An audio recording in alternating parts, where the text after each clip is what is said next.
Hi, I'm Ethan Eloquin from Sales Development Academy. I've got Chuck Jones here, Hey. Sales Development Manager at SalesLoft.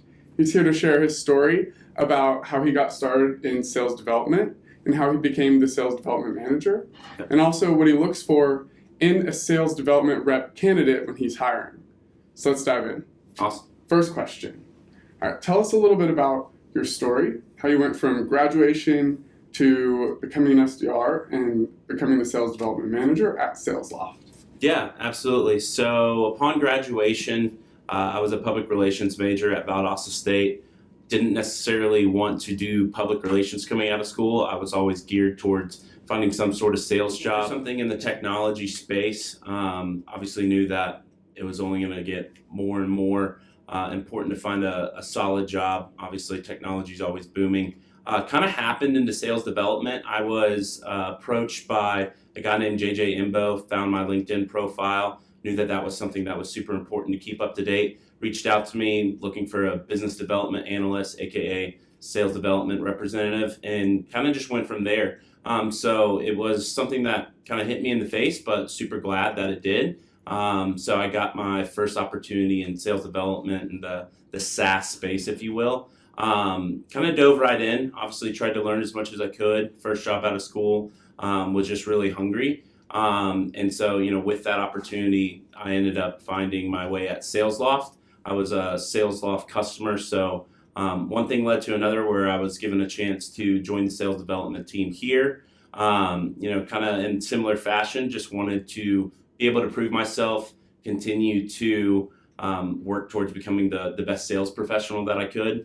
Moved into a team lead role, and then last summer in July, I was privileged with the opportunity to become the sales development manager here. Congratulations, man. Awesome, thank you. Yeah. Appreciate it. Okay, so let's go into our second question. Sure. So sales development is an extremely function in any company that has it. What interests you about sales development? And also, what do you enjoy about being a sales dev leader? Sure, so it's kind of starting with why I enjoy the sales development role. You're the frontline soldier. You're the first impression that a lot of these hopefully potential customers have of your brand and your company. Mm-hmm. So you really get to kind of prove your value right at the beginning, improve your skill set as well. So when working at SalesLoft, it's one of those things where you're selling to other sales professionals. So it's very much a game respects game type of scenario. So if you're successful, in really any sales development role, it's because you're proving yourself as well as your brand and the value that you bring to that prospect. So it's kind of the true testament of what you're able to bring to the table and the salesmanship that you have.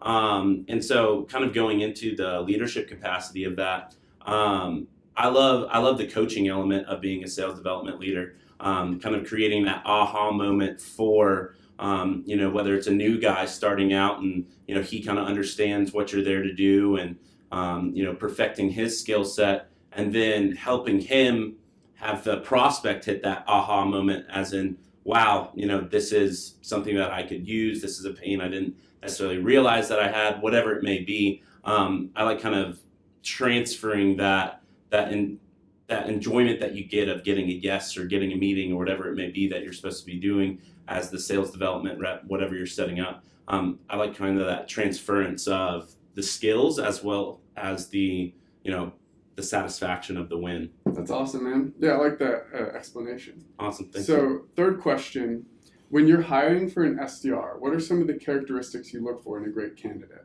Sure, so I'll speak to kind of SalesLoft in addition to what I look for in a sales development. We look for people that are humble, hungry, and smart. And so, when we're interviewing a candidate, those are kind of the three areas in which we, view their answers and the lens in which we want to, try to identify. And then additionally, specifically for the SDR role, I look for a guy that's super coachable and just kind of that hustle aspect. What has he done in the past? What's the hardest thing he's ever worked towards? How does he, put the best foot forward, whether it's a job that he had in the past or, something that he's trying to learn. So coachability is huge. And then that hustle factor, that grit, that's something you can't necessarily teach. And so, if you can find that early on, then it's a good indicator as well. Awesome. Okay, and then final question. Why do you think sales development is a great place to start your career?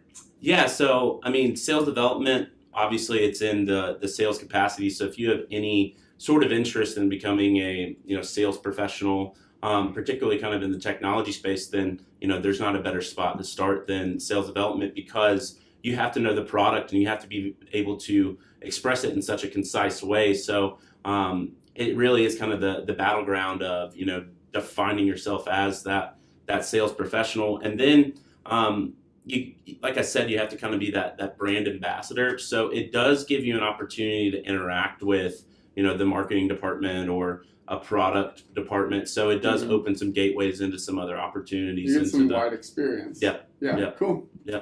All right. Well, Chuck, thanks for sharing Awesome. your personal story and what you look for when hiring SDRs. Yeah. Thanks, Ethan. Thanks for having me.